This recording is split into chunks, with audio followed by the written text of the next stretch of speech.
We have built an application that maps workflows. You choose a company such as BMW, and then you get the statuses that the tickets can have in their workflows. And then you choose another company such as Bosch, and then you get statuses from them, which are different than the statuses in BMW. By dragging and dropping from BMW to Bosch, we can choose what a to-do status in BMW means for Bosch, such that the ticket can be synchronized. And the easiest solution is to have just one status that corresponds to each individual status from source company in the new company that is to be synced. But this is often insufficient. In progress in BMW might mean in progress, under review, or approved in Bosch. So let's show that to the app. Just drag and drop this to under review as well, and also to approved. And now we get additional information.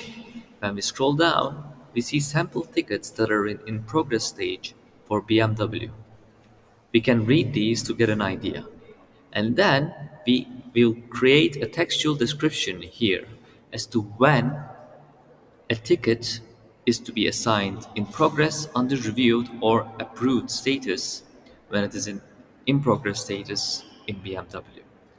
Here we can, for example, write as the simplest example, whatever the case, whatever the title, description, and comments in the ticket, always match it to under review, which is not a reasonable real-life scenario.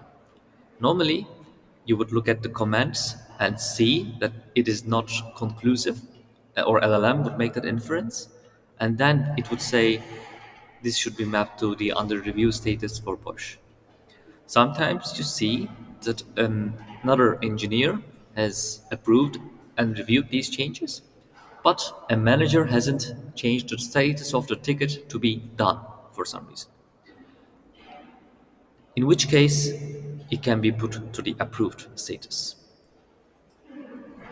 So when you press the Simulate Sync button, for the simple example where we ask it to match it to under review no matter what happens, it gives us some sample results from the sample tickets we show below. For example, the paint car body ticket would be mapped to under review, just like any other ticket, because this is the simplest command. Through this application, there can be a dynamic remapping of tickets in between companies whenever a new workflow is to be synchronized. This is it. Thank you for listening.